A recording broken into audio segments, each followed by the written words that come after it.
اعوذ باللہ من الشیطان الرجیم، بسم اللہ الرحمن الرحیم۔ اردو ادب میں آج کا جو ہمارا ٹاپک ہے وہ ہے مولوی نذیر احمد۔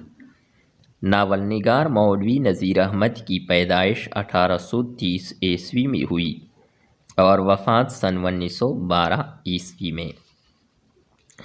نذیر احمد ضلع بجنور کے ایک گاؤں ریہڑ میں پیدا ہوئی۔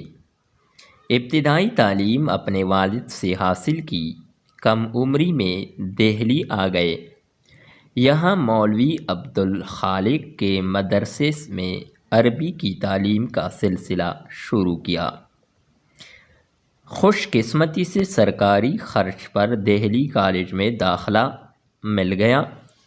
تعلیم سے فارغ ہونے کے بعد عملی زندگی کا آغاز بطور مدرس کیا۔ مدرس مطلب استاد۔ 1857 عیسوی کے ہنگامے میں ایک انگریز خاتون کی جان بچائی۔ اس کے صلے میں کانپور میں ڈپٹی انسپکٹر مدارس بنا دیے گئے۔ انہوں نے قانون، انکم ٹیکس اور تعزیرات ہند کا انگریزی سے اردو میں ترجمہ کیا۔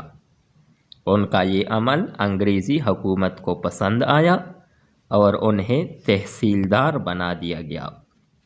تحصیلدار تحصیل کا حاکم، انکم ٹیکس آمدنی پر سرکاری ٹیکسوں اور تعزیرات ہند یہ ہندوستان کے قوانین فوجداری ہے۔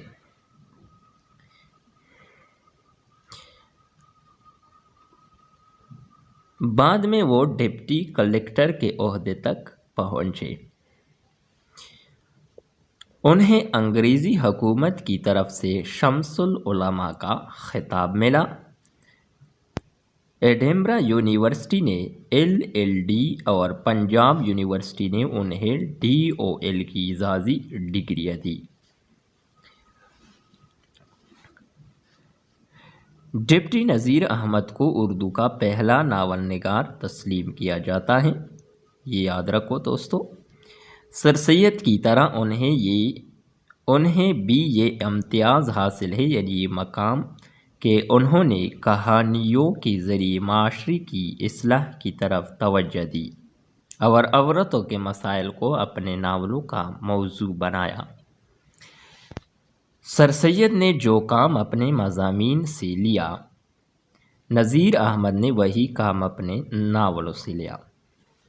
ان کے تمام ناول معاشرتی اور گھریلو مسائل کے متعلق ہیں۔ وہ ان کے ذریعے ایک زوال پذیر یعنی ختم ہونے والے معاشرے کے مسلمانوں کی گھریلو زندگی کی اصلاح کرنا چاہتے تھے۔ ان کا انداز سراسر یعنی بالکل مقصدی ہے۔ انہوں نے ادب کو حقیقی زندگی کا ترجمان بنایا۔ ترجمان مطلب نمائندہ۔ ان کی زبان دہلی کی ٹکسالی زبان ہے۔ انہیں عورتوں کی زبان لکھنے پر پوری قدرت حاصل ہے۔ اردو ادب میں نذیر احمد کا مقام بہت بلند ہے۔ ان کا اسلوب بیان ان کی ذات کی طرح منفرد ہے، یعنی الگ ہے۔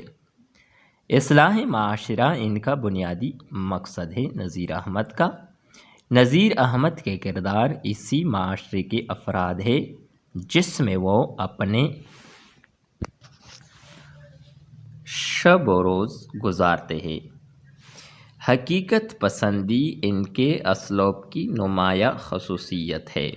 بقول مولوی عبدالحق بابائی اردو مولوی عبدالحق کے مطابق ایک مسلمان پڑھنے والے کو رہ رہ کر یہ شبہ ہوتا ہے کہ کہیں اس کے خاندان کے راز تو نہیں کھل رہے، یعنی نذیر احمد کی اسلوب کی بنیادی خصوصیت ہے۔ ان کی تحریر میں جگہ جگہ ظرافت کی بہترین مثالیں مل جاتی ہے، عمدہ مثالیں ظرافت کی مل جاتے ہیں۔ ان کی مشہور تصانیف یہ ہے: مرآة العروس، بنات النعش، توبۃ النصوح، ابن الوقت، فسانہ مبتلا، رویائے صادقہ، ایامہ، ترجمہ قرآن پاک اور ترجمہ تعزیرات ہند۔